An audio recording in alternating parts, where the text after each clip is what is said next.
Hi, Fashion Dolls. It is Friday, January 3rd, and welcome back. We are closing out premiere week with my third show for the new season 19 this week in the new year, January 2025. And our very special guest today is an actor. He does so many things in his career. He started off by doing comedy. He started off doing stand up. So I'm super excited to chat with him today. Please join me, Fashion Dolls, as we welcome our very special guest, Rick Kelvin Branch. And hi, Pure Luxe Salon. As you guys can see, I went short today. I wanted to do a bob. So do you guys like that bob? Get into those angles, honey. Yes. Um, I told you guys I'm a chameleon. I am having so much fun this season. Make sure you guys please go and check out the looks from New Year's Eve all the way up leading to premiere week, which is this week. So thank you guys so much for tuning in and staying in tune and just enjoying the fashions and so many things. Taraji P. Henson was actually the inspiration behind today's look.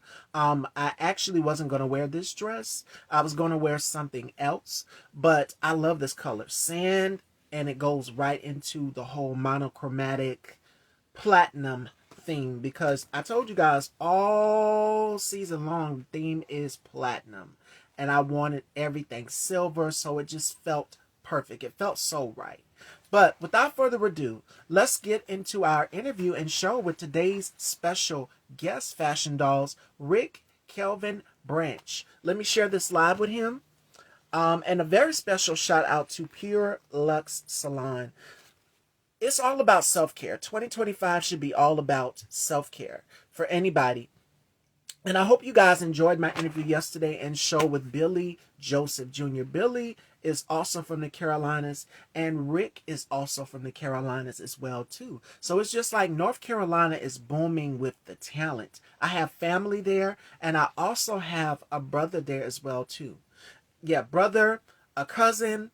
So family is all up and through North Carolina and New York as well too. So I'm super excited. Are y'all ready? Please welcome Rick Kelvin Branch, Fashion Dolls, to the dollhouse. Uh-oh. It says you're unable to join, Rick. Give me one sec. Hello, There we are. how you doing, everybody? Hello. Welcome to the dollhouse. It's such a pleasure to have you here. It's a pleasure to be here. It's an honor to be here. Yes, yes. So before we kick off this interview, Happy New Year 2025. We are officially here. New year, new mindset, new vision. So before we kick off this interview, how has 2024 been for you so far? And how did you ring in the new year and celebrate Christmas holidays with your fam? What did you do? Well, 2024 wasn't a one of those years that a whole lot happened. It wasn't a year where a lot nothing happened, but I was honored to actually do something that never in a million years I thought I was going to be doing. I got a chance to do a play at the Kennedy Center, and that just took me out for that was my pinnacle for the 2024 year. I mean, that's where the presidents and all the state people go to watch plays. And I had the opportunity to put that on my resume that I did a play there, and it was well received. Yes, Yeah. and it's of such a prolific honor. And you've mentioned presidents as well as some of the greats of Gladys Knight. So many people have performed Yeah. there and have received awards there. Like it's Yes. such a prestigious place. So congratulations to you and much on your endeavors. And we've been following what you're doing. That's why I reached out and I said, okay, I need some new faces, some new blood for this new season. And you definitely fit the roster.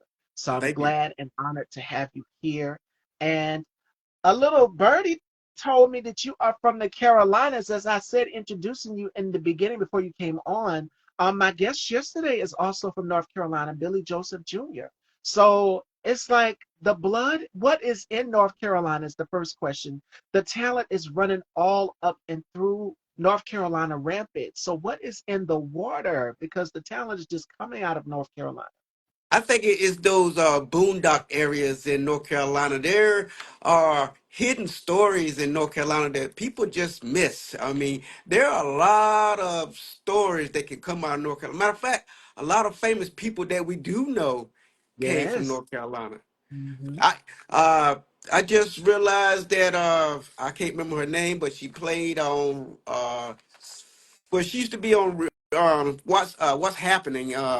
What's her name? I'm not even gonna think about because I can't think of her name. But there's a lot of talent come out of North Carolina, and North Carolina is one of those states where you don't think about when it comes to influencing the whole country. I mean, we have our largest military base in North Carolina. I mean, Camp Lejeune, that's the largest Marine base for United States. It's in North Carolina.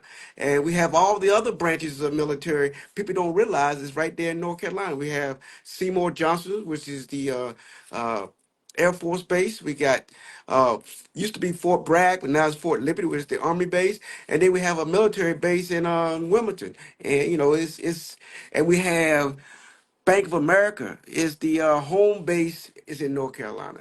Charlotte, what they call Little Atlanta, is in North Carolina. You know, and then we have every topography of the country. We have the coast, and we have mountains, we have flatlands, we have trees, and uh, people don't realize when it comes to Thanksgiving, North Carolina is the largest producer of turkeys and hogs comes out of North Yeah. Carolina. So people don't realize it's one of those sleeping states people don't think about. And sure is, And and see you talent. from and you are from the small town of Pink Hill, North Carolina. Yes, So what was it like for you growing up in NC? And it's also, if you the election season, it was one of the battleground swing states.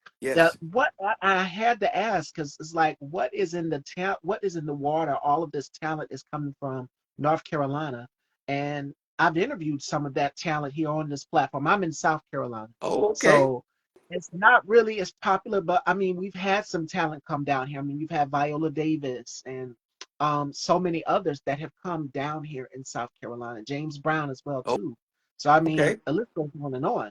But for you, tell us what was it like for you growing up in Pink Hill, North Carolina? I've heard of Raleigh and Durham, as you've mentioned, but Pink Hill is it's a very small town, and I'm in a very small town too. So Well, it helps that the town I came from, I have generation of family that's already there, so they look more like a cushion to what exposure that I could receive, because I have all my cousins and aunts and uncles in Pink Hill and all the surrounding counties. So growing up, it wasn't as hard as it could be because also, North Carolina is one of those states. There is a lot of racism, yeah, but there are a lot of. same It's a here. state where there's a lot of people Yeah, that are who are not like you, but you're accepting.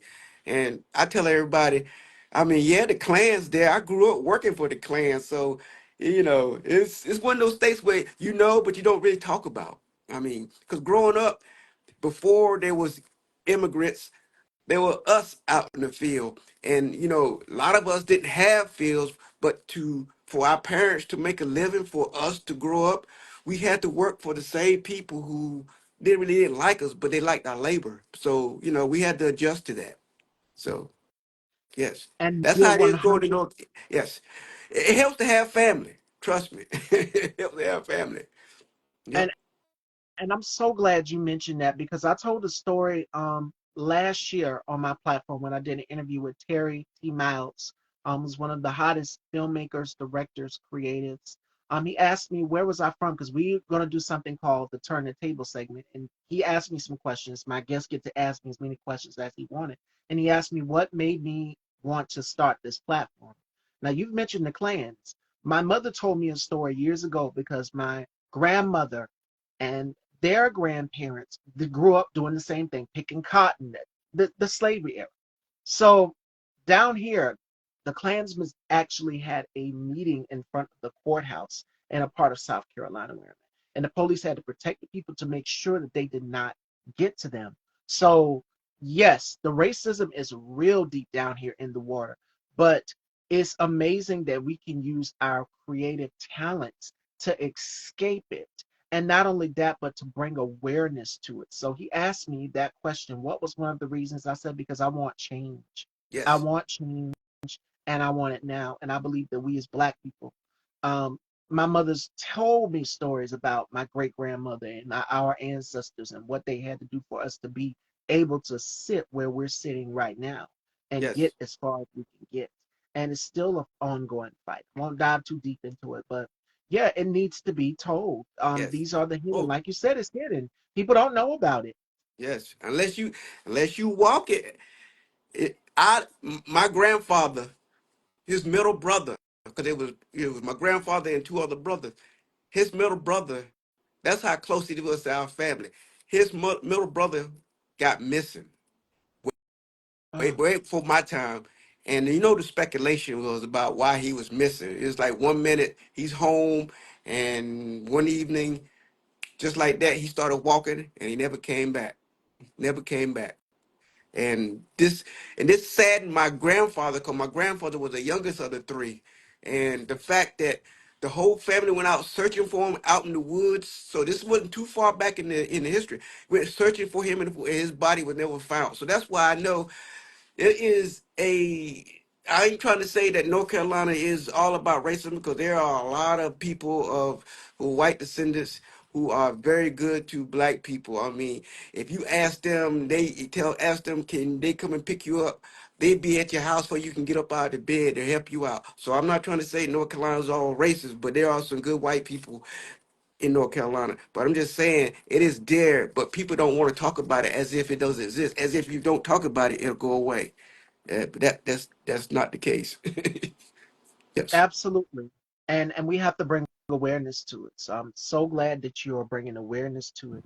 And you've also, speaking of talent and the talent booming, now you've also begun doing work on local stage plays and local stage plays. You've also done some comedy as well too. And my question for you is, what's running through your mind when you're on stage? Because how we're live right now, and I've asked actors who've done theater, Broadway, stage, all of that. It's a completely different experience as if we were both in person and we were doing the show live and there was a live audience there. They would be able to catch the miss-ups, the mishaps.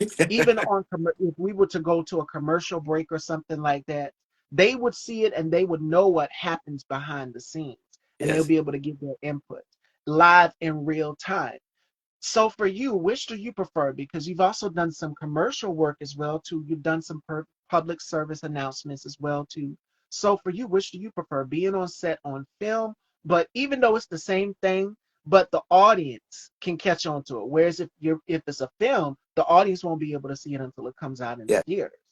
And they'll talk back to the screen or they'll see you out in person and they'll tell you how they feel about your character and all those type of things. But for you, which do you prefer the most? And how do you overcome? Because I know it puts butterflies in your stomachs having to go on stage in front of a huge crowd of people or stand up in front of a crowd of people and remember your lines. Or if you are the lead, having to carry that show, and then the other characters that are second to the lead have to bounce off of everything you do because you are the focal point of it. So for you, how do you get over the butterflies and the nerves before going on stage? And also, uh, which do you prefer, being on set on film or commercial or being on stage? Uh, because of time constraint, because I do have a day job, due to time constraint, I prefer acting on film more because on stage you have to do a lot of rehearsal, Oh yeah, and sometimes rehearsal takes up a lot of time, and sometimes you got to coordinate with every when you got a group of people in a rehearsal, you got to make sure you pick a time where everybody can get together, and that eats up time. I mean, you know, and you all depends on if this play is a one play or is a series, a multiple play, like up to 20 plays. Like every weekend you playing, 'cause I know there was one play I did where we had a morning, afternoon, and evening play every weekend. So we did like at least 36 plays in a course of 2 months. That that's easy because if you mess up the first play and oh shit, I shouldn't have did that. You get better and better and better. By the time of the end of the show, you a stellar actor. But with this one show, you got to be on point because people will bad news travel faster than good news. Let's put it that way. yeah, If you mess they'll catch on to if you mess up on that one play, your name will carry for a while and a long way. So you want to make sure you get that right. And I practice and practice. I use my phone to try to do the play by myself, and I watch myself so I can pretend I'm the audience and looking at myself and see if I'm selling my own self to myself. If I can sell myself, then I can sell the audience. And I do love the opportunity to get on stage and in film, because if you see me one on one outside of the acting, I'm pretty quiet, and acting gives me an opportunity to become a whole new different person, because when you're acting, what you do is not only accepted but it's appreciated. It gives me an opportunity to step outside the box. If you see me, if I come outside my door and we walking and you pass by me, I probably won't say nothing, and automatically you're making a judgment because I'm not saying so, or I do say something and you're making a judgment.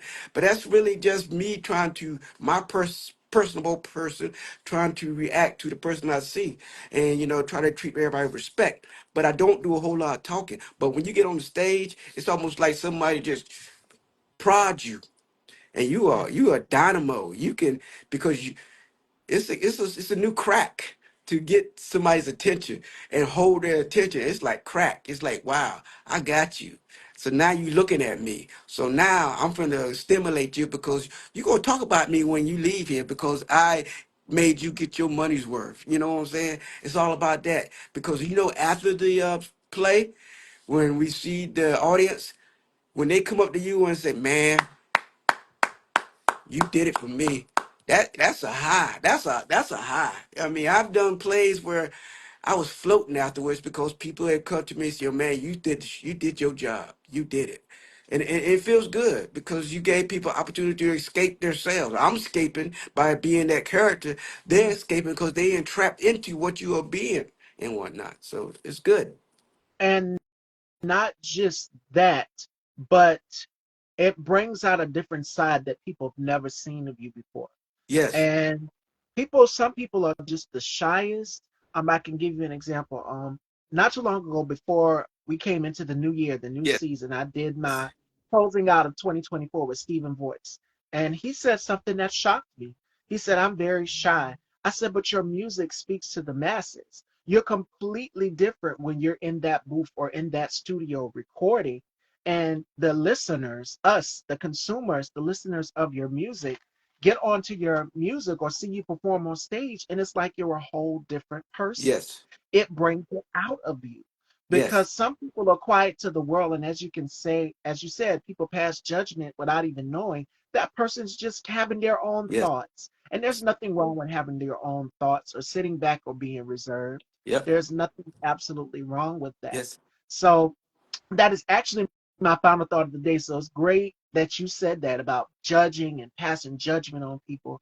And I'll tell you guys the story at the end when we get to the final thought. But yes, creativity brings out another side of you, because I wasn't always this outspoken. You guys see the glitz, the glamour, you see everything. But it took me a long time to build up my confidence. It's a Yes. process.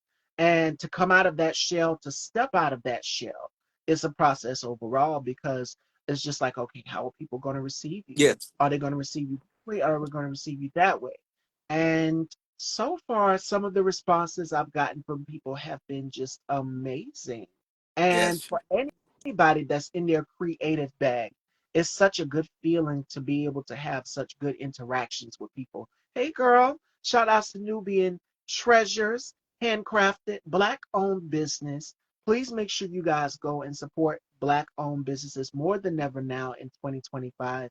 And I've made it my business all the time to make sure that I shout out black owned businesses here and support on this platform. And thank you for supporting me and supporting other uh, supporters of mine that support me and keep that chain reaction and that chain circle going.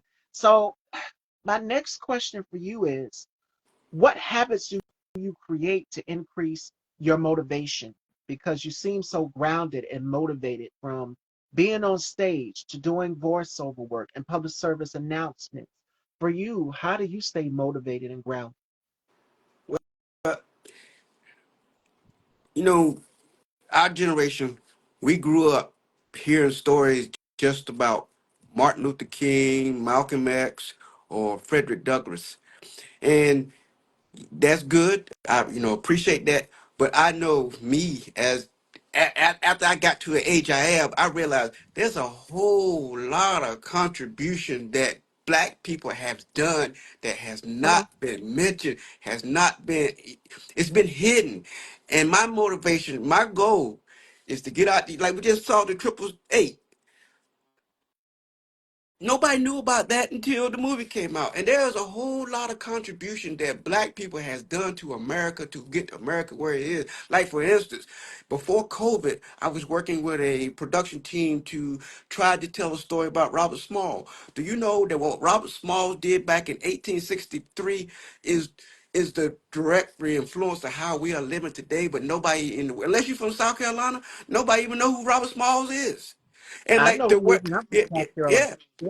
Yeah, he did. He helped the North win the Civil War, and we are living in the world now because of what he did. But if you ask somebody who's Robert Small, they don't know. They're aware of 11. Those 11 black men who sacrificed their lives so that America can win the war, the World War II. Nobody knows about that. And I tell everybody I talk to, if you ever gonna do a movie that can help tell the story about people who look like me, count me in. I don't care if that person has to be. You ain't gotta be the hero. You could be somebody who's didn't make it, like a bum or something. But his story contribute to the world. I want to play that. I had played bums. I had played homeless people before that made a difference in the world. I mean, that's my motivation. I want to tell stories because there's been so much power that had our story hidden. It's about time for us to start telling some of these stories. And I look like those characters already, so I might as well fit the bill. And this is the thing. As Pure Lux Solange just said in the comments, knowledge is power. And as an influencer, consciously who I've interviewed on my show, he says this all the time. Education is Yes. elevation.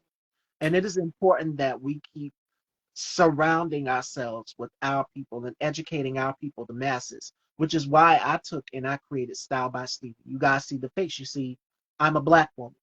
So I want to make sure that my people are educated on what goes on in the world. Like someone posted something that blew my mind because you guys know I love hair, I love makeup. For women or for actors, actresses, anybody on set, we wouldn't have any type of makeup, hair product, anything if it wasn't for Madam C.J. Walker. But come to find out, it was someone before her. We thinking that she's the first black self-made millionaire when it was actually a man that invented hair relaxer, and his name is Morris Day. And I didn't find out about him until I followed Feminista Jones. She posted something, and I said, "Wait a minute, he invented hair relaxer."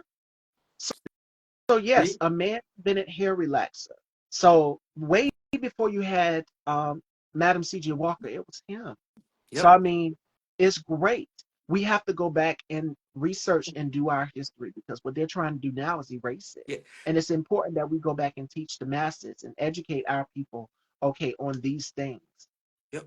Because knowledge not only will educate you, but it inspire the next generation. Because when they realize that there are people back in the past where they had less freedom that they had, still accomplished major goals. Just imagine what the next generation say. Wow, just think what I could do now based on compared to what somebody was able to do back then. It's like get that knowledge out there. I mean, use me as a vessel if you do to get that knowledge out there. And that's yes, yes, yes, absolutely. And my next question for you is what tangible reminders do you need or what advice would you give to people? What are some tangible reminders that people would need to stay motivated as far as researching their history, as far as going after a goal? Because 2025 it came in with a bang and it's still a long way to go. We're still in the beginning of a new year, but what are some tangible reminders that you would give to people with experience in this business that they could use to stay motivated and encouraged? Reminder that we are no longer well, how can I put this? For my generation. generation, we knew there was a time where our ability was essential to keep the world turning. Yeah. The reminder is today that we are not a necessity anymore. So you got to keep in mind that we got to work even harder now to just stay afloat because with one, you got AI is pretty much taking every job there is. You got, we got everybody else here in the country that do jobs that we don't want to do no more. So they don't really need us to get out there and do it. We used to do jobs because we have to. Now Right. and we was the only one here to do it. Now there are jobs out here that they got other people to do, and we don't want to do it. And just as easy as that we was up there, we're gonna be down here. We got to keep that in mind. You got to keep pushing because you can get faded out not looking, and next thing you know, you find yourself lost again because you slipped up because you felt like you didn't need to do the essential parts of staying ahead of the game as folks that first got here from 1619. I mean, they kept pushing. We don't stop pushing just because we feel like, yeah, we made it because we have not made it yet. We got to keep pushing. Got to. E- Every day is a fight. What Yes. is one of the best decisions that you've ever had to make in your life? I got my master's degree. I got my two master's degree because those degree has opened doors, even doors I didn't know that were going to be available to me in the future. I had to toss up to say, okay, what should I do? Should I go for a master's degree or not? And I got my undergrad in mathematics because I hated writing. And I said, I got a degree now. I don't need nothing else. I can get a job. But I come to realize just the undergrad degree is not going to help you at all when it comes to competing with the world. And I hated reading. I hated writing. But 15 years after I got my first degree, I decided, hey, irregardless if I hate writing or hate reading, I have to get me another degree because it is a very competitive world out there, very competitive world. And even though it'll open doors, I mean, get that degree because one, it tells the interviewer that you got to stick to itness. You will Oh yeah. complete the job. And that's really what they want. They want to know if they're going to give you a task, you just not going to say, get and leave it alone. Getting a master's degree was something I didn't have to get, something I wanted to get, and I followed through and got it. It tells the world that, hey, if one trait this guy got, he got that stick to itness. And he saw a mission and he saw it through. That's the trait that they are looking for. Because whatever the job they got, they can train you to do it. They just want to know Right. that you will do it. And getting a degree, no matter what it is, tells them, hey, he will stick to it and get it done. Absolutely. Absolutely. And speaking of jobs, you've got parts for projects from in DC, Maryland, Virginia, Pennsylvania, New York, Georgia, Dubai, and India. What is that experience like being able to book all of these parts all across the world, across the country? And also got one in Nigeria. I did I filmed a movie up in New York for Nigerian companies, so I got that too. Africa, it just feel good to people to just recognize you and say, "Hey, you, I got a part for you. Are you interested?" That's a high. I don't smoke and I don't drink. My high usually going to the gym, but this is my secondary high. Is for people to reach out to me and say, "Hey, I feel like you can fit this part. I'm right. Matter of fact, they're writing, not the part that's done. They're writing a part, and I want you to read it and see if you're interested. And it feels good. And it comes from Africa, India, Georgia, New York, Pennsylvania, D.C., Maryland, and it just feels good to be. It tells me that they're watching, and it feels good. And if long as they're watching, like Teddy, long as they're watching, there's always an opportunity. And I know this is a industry that there is no age limit. So even right now Oh at yeah. my age, you can continue on to your 90s. Long as you keep doing what you're doing, people gonna be watching, and they can they'll reach out to you. Absolutely. And my next question for you is because we talk a lot about legacy here on my platform. And as you've mentioned, actors still going years later in their 90s. You've got Rita Moreno, who is still acting. You've got Morgan Freeman, who is still out here acting. And the late, she's no longer here, but she kept going throughout her career. It was Cicely Tyson. I was thinking the So same way. Betty White is another one as well too. So for you, what if being a vet in the business, what is some advice that you would give to the next generation of the up and coming actors that we're seeing right now? Don't judge. Just don't judge. I mean, that's the biggest thing. A lot of people, like I said, there's no such thing as a small part. I mean, yeah, you might not get the part you want, but to make that part yours. Don't judge it just because it sounds small, but you can turn that part into something big because remember, somebody's watching. Somebody's watching you. You got to understand, people are watching you. As long as they watch you, there's always opportunity. They may reach out to you. It might be the small part, but hey, you can make it yours. And someone say, hey, I saw you in this movie where you was the homeless guy that reached out his hand to ask for a quarter. I got a part for you. I was thinking you can get it. See, people don't realize that. They think you got to think up here because that's where all their attention is. The attention is everywhere. Just don't judge the part. Don't judge anything, because you got to get your foot in the door. Yes, Very competitive. absolutely. Now, how do you celebrate your happiness and success? Because I feel as though 2025 is going to be the year, someone said it yesterday, for all of us to be successful and just enjoy the fruits of our labor. So for you, how do you celebrate your happiness and success?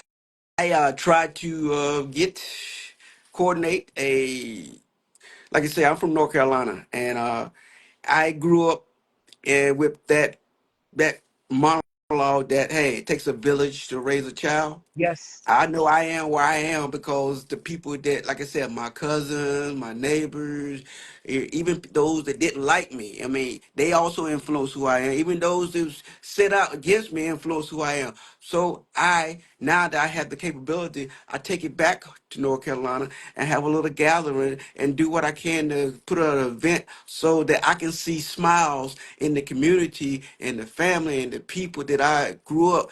Matter of fact, my village, for the villagers who helped got me from 2 years old to 58, I think I'm 58, yeah, to 58. I remember you. I showed them that I remember you. Because of you, I have the ability to go back home and show my appreciation by, having a little get together where everybody's invited and you can eat and laugh and dance and have a good time. And my way of saying thank you. absolutely. Absolutely. So what are some of the habits that you wanted to break that, and which ones do you want to cultivate in your life, in your career? A habit I want to break is eating food that's not as nutritious as it should be. I'm trying to break myself from eating junk food, and because like I said, I got to get in front of the camera, and you eat a lot of junk food, it will show. It will show in your face. It Yeah, will show in the body, and that's an incentive to cut that junk food out. Well, I don't smoke or drink already, but cut some of the stuff that make me less appealing in front of the camera. And because when you shoot these scenes, you got to shoot scenes like 18, 16, 18 hours, which is only like 10 minutes. And you got to have the stamina. And that's also about your dietary habits. If you can't maintain that stamina or doing that scene over and over and over, it could be a running scene. You got to have that stamina to keep going. So you got to have very nutritious meal and whatnot. So that's a habit I'm trying to change. And something I'm trying to culture is just to, again, don't take offense to some of the negative things that people, don't let that drive my personality into a downward spiral because people will say things, regardless of how good you are, they will say things. You just don't take it to heart. Yep. absolutely. And that is one thing that I've learned. You're not going to be everybody's cup of. That's Billy. That's who I was telling you about, who I interviewed yesterday. He's also in North Carolina, and I have a What's girlfriend up, there Billy? too. Me and her were texting not too long ago in North Carolina. Hopefully she's going to be coming back on the show. We're going to get it set. I got you, Steph. So we're gonna set it up, girl. But passing judgment on people, that's so critical, especially in this business. You guys know that I work in the fashion world, and everything has to be perfection. It has to be glamour. It has to be beautiful, top tier beautiful. Uh, but sometimes it is mentally draining on all of us because we try to strive for so much perfection in our career and just trying to make sure that we get a perfect shot, a perfect angle. But we all know that that's impossible. Perfection is impossible because there's destined to be a flaw somewhere. And even if you try to pick out that flaw, you'll still want to go back and correct something else. It's just like, no, you're perfect the way you are. You are unique the way you are. And I just hate when people judge people. You make a misconception about a person. So I'll share my story at the end. Rick got me started. So the topic of the day, this show is focused on judgment or passing judgment on people. I've looked at people's pictures and I'm guilty of it myself. And I have passed judgment on them without even sitting and having a conversation with them. And I've had the same thing happen to me where people would look at one of my photos because I don't really smile a lot. Every now and again I smile, but the reason why is because when you are trying to look couture or high fashion, it has to be sensual. So it's all in the eyes. It's all in the eyes. Or you might see me pout a little bit because I have very full lips. So that, but yes, live, love, laugh. I'll share my story about judgment at the end as we get to the final thought of the day. Hi, Kendra, and I hope you had an amazing birthday, girl. So if you guys haven't, make sure y'all go and wish my girl Kendra Shanae a very special happy birthday. Very beautiful, very talented, and such a sweet soul. She's in a group. It's 8 women. It's 8 women in a group, all of us together, and we're 8 Black women. We're in a group together, and we all support one another. Each woman has their own career path and field, and that's what it's about. As Rick just said, it takes a village, and I'm so glad to have mobilized and organized these groups of people who are backing me 100%, and me do the same thing for them, vice versa. So as you get into this business, you make sure that you're grounded and surrounded by people who uplift you, who make you feel good, who make you feel adequate. More importantly, make you feel happy about yourself. So that's something that I wanted to take with you guys before we wrap. But before we get to our games, now you've had a career in indie and full feature films, and your career has expanded for 3 years. So that's why I call you a vet. It's important that we give people their flowers now. So for you, Rick, being a vet in this business, how important is it that other actors give other actors their flowers? Because was watching something just the other day, and I think it was Regina King and Anjanou Ellis, and they were just critiquing each other's, doing it in a way where they were not putting each other down, but they were actors on actors is what it was called. And I think it was Vanity Fair, one of these magazines, and both actresses were just going back and reviewing each other's work. And girl, you did that. You did great. Queen, you did this. How important is it that actors give actors their flowers? I, I think it's very important because this is a closed community where everybody eventually will run across everybody in this industry. Um, so it's good to be able to express to individuals some critiques that don't put them down, but you have to be objective instead of subjective so that you can, because you're going to hear it yourself, and it helps. It's constructive. You hear comments from people that can help you. I mean, you might not, the way it comes out, you might not want to hear it, but it may help you because you being the individual acting is a different perspective than the individual watching you acting, and they make it see something because they looking at you in a different, like I say, a rose is a rose. No matter how you look at it, they Oh may be yeah. looking at something. They say, hey, you know what, he could have sold that a little better if he had just did that. And because you are trying to focus on your character, they had the liberty of looking at you from various components and may have said, dang, that was great, but You know what I'm saying? It's always there, but and it helps. Especially, I mean, you become friends, it's part of life. No matter what job it is, there's gonna be critiques. You can be hauling trash, and somebody gonna say, "Hey, you picked that trash can up differently. I mean, you're gonna hurt yourself if you don't pick it up right." That's the same thing with Right. acting. They're trying to help you. It may hurt at first, but then you think about it. You know what? My back do hurt. Damn.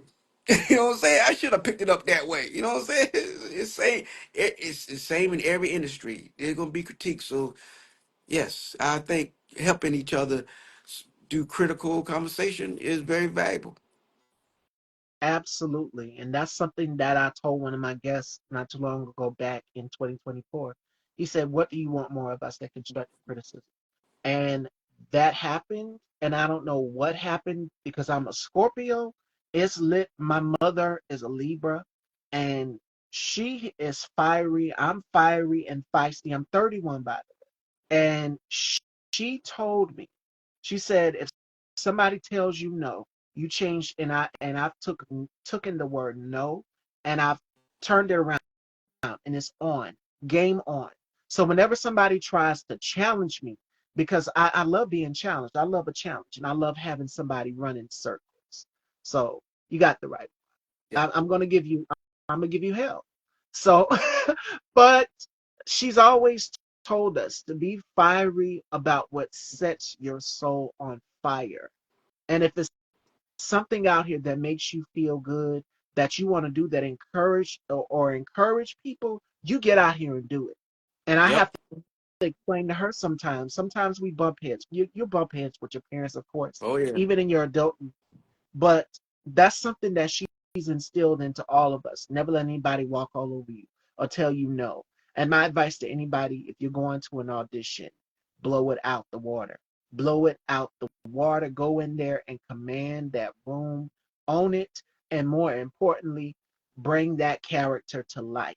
So if they give you a certain role and you're just like, wait, I don't think I'm fit for this role, try it. And then you never know what the casting director or assistant producer or whoever could be in charge of that might put you. You never know. So we'll get to my story. That also is a part of my story. So I'll share briefly a real quick story at the end of the show today about judgment because today's show is centered on judgment and making judgments or passing judgments on people. All right. So before we get to that, I would like to do a game with Rick before we conclude and wrap up. This conversation is so healing, and I hope you guys all take this along with you in 2025 because we are now in a day and age where you said 2024 was the year of exposure, right? We put it out there, but 2025, it is now about being the open book and letting the world know how you truly feel. So, got to go, but great advice. Have a great weekend. Thank you, Billy. Thank you so much. And you too. And I had a great interview and we got to set something up again. So, hopefully, you and Rick can collab. Y'all are both in the North Carolina area. So, I love networking people and putting people together, especially if they're in the same region. And I have done that before where I pair people up. Okay, you're in New York, go link up with this person. And then they're just like, hey, you're not far from me. You're like 3 blocks down from me. So I love linking people up, especially if they're in the same area or region. All right, Fashion Dolls, it is time for the rapid five and turn the tables. And Rick gets to ask me as many questions as he wants. It can be on fashion, beauty, passion, goals, romance, whatever he wants to know about Miss Stevie. For my newest viewers out there, you'll get to know a little bit about me through this question. But before we get to the turn the tables, you have to tell me 5 things in a game I like to call the rapid five. Now, Rick has to tell me 5 things he can't live without. It can be his favorite drink, his favorite football team, his favorite anything, family, whatever it may be that you admire the most that you can't live without. So here we go, Rick. What are 5 things that you can't live without? One's the gym. All right. Two is no car payment. I mean, having a car with no Oh, car payment. uh, uh, my health, because yeah. if once your health gone, nothing else matters. Um, Uh, the fact that I have no criminal record and no contact with the police or any type of Yeah. prison, any of that, and my Texas Pete hot sauce from North Carolina. Okay. Guilty. Texas Pete hot sauce. It's a guilty pleasure in my family too. My grandmother, you, I open up the cabinet in her kitchen, she has it there. I love pepper, so I had to cut back acid reflux. But she has that Texas Pete in the Texas house. It's Pete. almost in every black household, Yes, and it my mom is. she uses it too. We got it in our kitchen too. I would All love to right, do. I would love to do a commercial for Texas Pete. plug it, plug it, and I'm manifesting it. Let's make it happen. Come on. Okay. So, all right, fashion dolls, it is time to turn those tables. For my newest guests or viewers out there, you'll get to know a little bit about me through Rick's questioning. So, Rick, take it away. uh, when? At what age did you say, "Okay, I'm going to be a model"? You are a model, right? You say you're A lot of fashion. people, a lot of people think that about me. I'm like a host or influencer Oh, in a way, okay. I guess.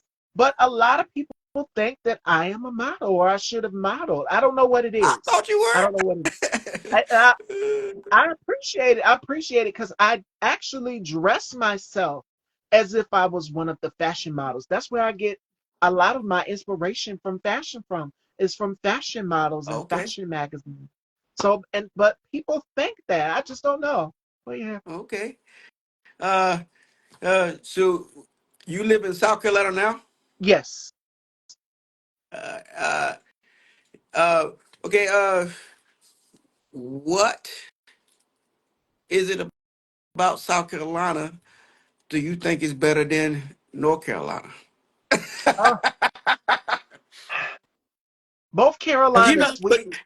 because you know, even though the Carolina is always, they always, Oh east, yeah. south is north, So what do you think about South Carolina is better than North Carolina, or and what do you think is worse about North Carolina that good about South Carolina? Well, in my part of South Carolina, it's a very small town. I'm in Bamberg, South Carolina. So what I love most about North Carolina is that you have more options as far as going to eat in restaurants and not the same restaurants on a daily, but that's one of my things.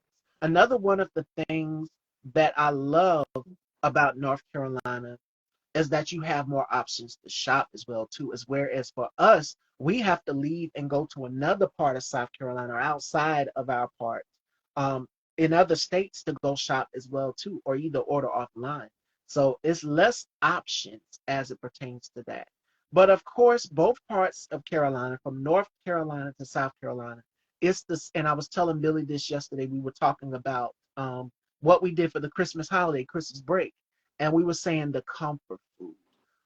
He said we were talking about beans and barbecue and all of these things. I just love it so much. It's bad for you, but it's so good. But I still have to make sure that I am able to get into these outfits that you guys know and love every day. So I mean, yes, there's a lot of pressure, but those are some of the pros and cons that I love about both. Yeah. Okay, I, how many more questions I have? As many as you want. Where do you see yourself in 10 years? Where do I see myself in 10 Yeah, years? I see myself uh, sitting front row next to the editors of Harper's Bazaar and Vogue at Paris Fashion Week. I see myself on national television on my own terms, but it would be black filmmakers, black writers, black producers, everything, my choice. But of okay, course, my creative vision as well too. That's where I see myself in 10 years. okay. Now this may be off topic or off subject, and I was hoping you were going to ask me this. Um, what do you think about the Robert Brooks situation?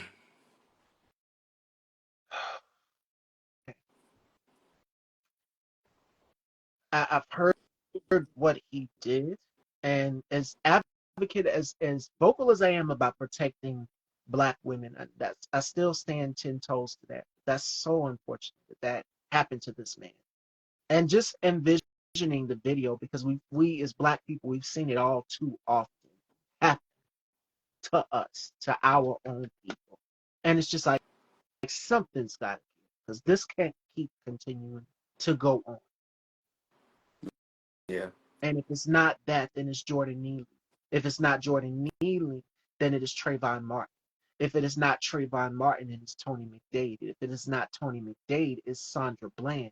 If it's not Sandra Bland, it's Sonia Massey and Breonna Taylor. I mean, the list goes on and on, but it's just like we're losing our people. Yeah, we're And it's getting like, we're getting conditioned for this to be normalized. It's like we see these tragic incidents and then we get all excited for a couple days, weeks, and then we done forgot about it. It's like we are normalizing this occurrence, and as long as we keep normalizing, it's going to keep happening. If we don't do something drastic to get people to say, hey, this got to stop. This is nothing but slave catcher mentality over and over and over and over and over again. It's got to stop. I mean, you can't keep throwing stones and hiding your hand and saying that we are the bad people and you do this stuff and we see this. It's in our faces. They doing it on video. People were laughing and smiling when that was happening. It's like they have obviously they have been doing this for many other times for you to be that comfortable doing it. And I'm just on I it's hurt. It hurts. It hurts. It does hurt. I you know And me as a black man, I feel that brother's pain. When that guy was grabbing him by the neck and slamming him on the chair, I was like, and they just kept doing it. It hurts. And we can, it's a counter, it's this is going to blow up America eventually because you just can't keep saying this. You can't. You can't keep saying this. And then they take their time about the justice, you know. As a black man, it hurts deep. It cuts. It does. And I'm sorry to take away your spotlight when we get back on your spotlight, but I was hoping, like I said, I was hoping you was gonna ask me a question about that, so I had to interject it. So I'm sorry about I, that. I'm glad. I'm glad you did because that's everyone knows how I feel. I'm very vocal on social issues here on my platform, Yeah, and they know how I feel. And for me, I've always been at the front line speaking up about this. So it's good to know that other Black creatives are using their voice in their platform and speaking up about it as well too. Hi, Black Boy George. Make sure you guys check out our premiere. Um, this week we just kicked it off. This week, y'all, Wednesday, January 1st. So make sure you guys go and check it out. The premiere is up. Black Boy George and myself. Great interview, great conversation. And we touched on this a little bit about the injustice and moving forward and what we can do and counter everything that's coming. So I'm glad you asked that question because you guys know how I feel. And my stance hasn't changed. It's always going to be Black people. We are the inventors, the innovators of everything. So pro Black, blickety black. Trust me. If you go back and you watch some of my previous episodes, you guys know where I stand. yep. Pretty good. Um, so I guess I got a couple more questions. Uh, um, do you have any events where you get to meet people outside of, the screen, the monitors? Do you, is there your guests, are there any type of things where your guests get to meet each other face to face? No? Oh my God. You know what? That's something I want to do in 2025. Okay. That is something that I want to do where the audience gets to interact with the guests and in Yeah. person, and you guys get to sit with me because you'll run up to me or you'll run at me in the store and you'll run into me and you tell me you watch the platform, you love what I'm doing, or they'll run into now they've gotten to the point where they become bold in a good way, and they'll run up to my mom and say, "Oh my God, we watch and we love the show." And she's just like, huh? And they'll tell her who she is. And it'll be a classmate, it'll be a close friend, or someone who views or watched the platform. And they'll run to my mom and tell her, or they'll run up to me. But either way, it's gotten to that point, and it's good. I love it. I love it because I know that I'm impacting people, and people are loving what I do. So, Well, if you do decide to have something, keep me in mind. I'll see if I can't, get out and network because it's all about networking in this industry. And if you have opportunity, at least I know if I go there, it's something that I have in common. The fact that we will, everybody's in there was interviewed by you, so that's our common ground. We can start a conversation from that. And you say you never know who you're talking to until hey, like I said, somebody's always watching. absolutely, Yeah. the talent, like I said, as I've stated in the beginning of our interview, the talent is booming in North Carolina. It's Yep. booming in North. Yep. All right. All right, fashion dolls. So that is the turn the table segment. The story, the real quick story. So today's show is centered on judgments and judging people. And I don't know, Rick just came up with the concept perfectly because that was my final thought of the day. I'm like, he must have been reading my mind because today's final thought talks about judgment and passing judgment on. So it comes from John Mark Green, and he says the self-righteous scream judgments against others to hide the noise of skeletons dancing in their own closets. So here's the story. Um, Setting up, trying to get guest booked for next month. I reached out to an actor today. He's going to remain nameless. We're going to say John Doe. And I reached out to John Doe, and I called him twice to try to set up something with him. And this individual did not. He just, I don't know if it's something new they have going on the platform or app or whatever. But when I tried to get back to him, I couldn't reach him. And my thing is, you pass judgment. You pass judgment. And see, when you assume, you make a fool out of yourself.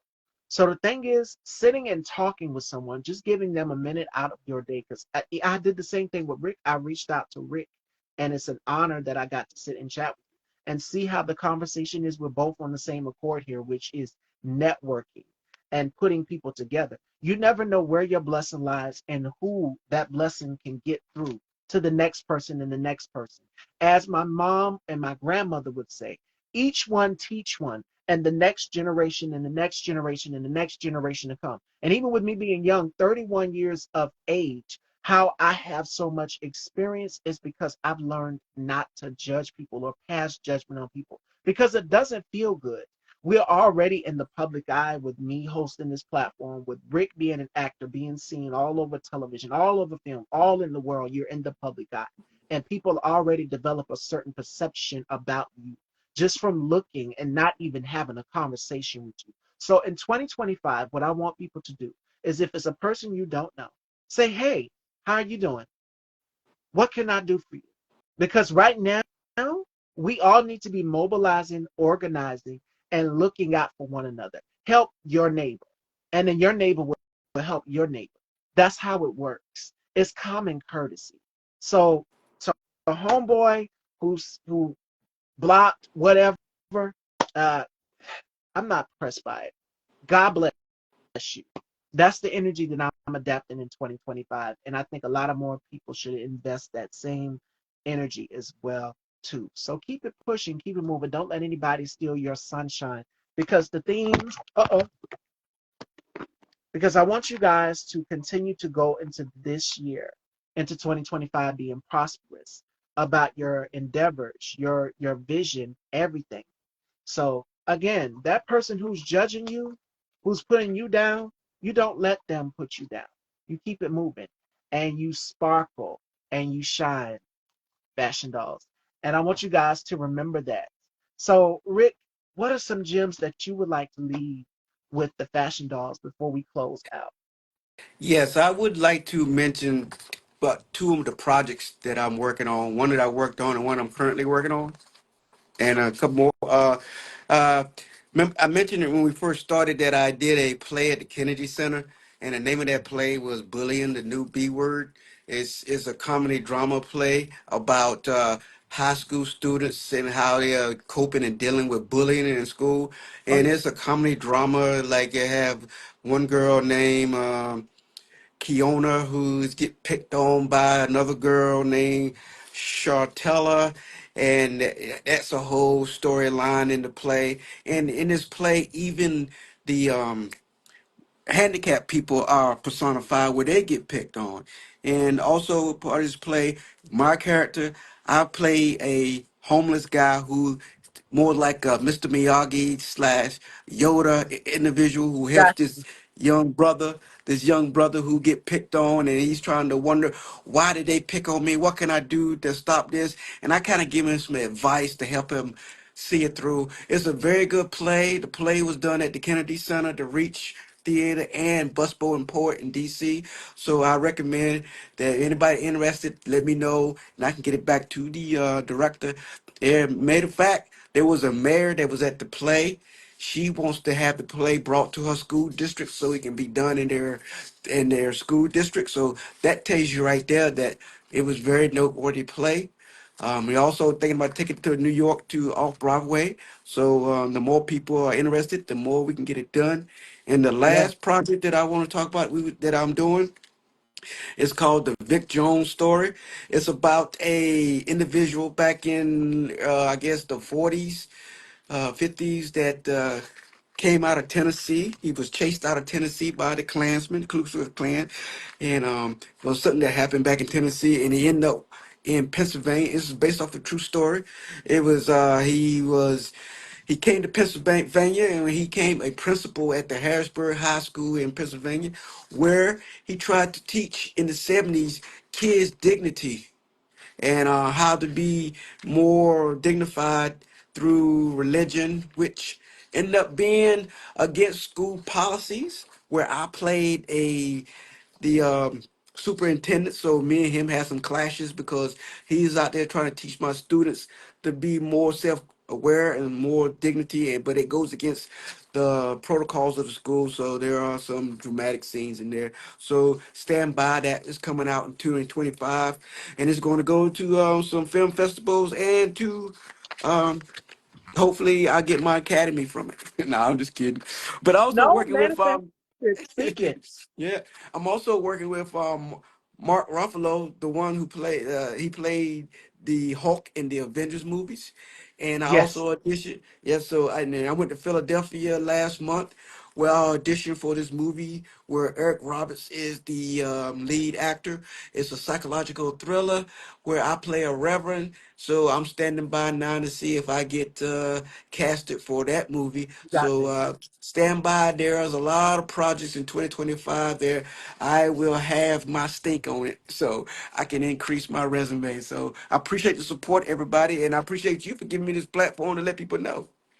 Thank you, thank you, thank you. Absolutely. Yep. And would love to have you back on again. So let everyone know where they can follow you back, Rick, and check you out. So I'm on Facebook, Rick Kelvin Branch. I'm on Instagram. And I'm on TikTok, and I can provide you the link because I don't even know how I got my name spelled on TikTok and Instagram, but I can provide you the link and you can share it with your audience. Yeah. But appreciate all the support that everybody give me because, like I said, you are my new village, and it takes a village to raise a child, and this is my child here acting. And if y'all raise me to that level, I do appreciate it. You are my new villagers, and I will pay it back. Trust me. You guys heard that, Fashion Dolls? Make sure you guys go and check it out. Please make sure you follow Rick. I will have his information tagged in this live. The show will be uploaded to Style by Stevie. Third show kicking off premiere week, and it's been fabulous. So thank you guys so much for supporting this platform. We are now in our 19th consecutive season, and we have done over 700 and counting interviews. So my goal is to hit 800 by next month or either the next month after that, which would be April. So, no, February, March, April. So, we got a long way to go. We got a journey, Fashion Dolls. So, make sure you guys keep continuing to support. Thank you all so much. I love you all so much. And it's just been a divine, fabulous experience. And it's going to be platinum, which is why everything is silver this season. Last season it was purple and blue. This season it is all things platinum. All right. So joining me Monday, we have Montreal Walker. She is going to be joining me. So make sure you guys tune in and we will have that lineup up. Make sure you guys go and vote for your favorite look of the week.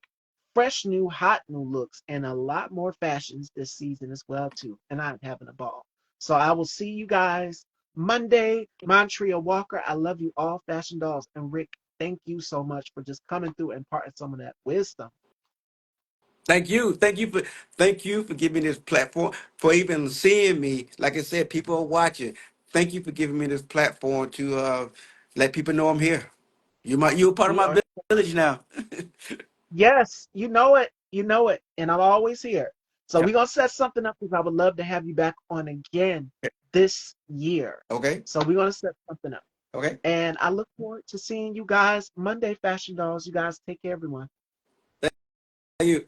You're welcome.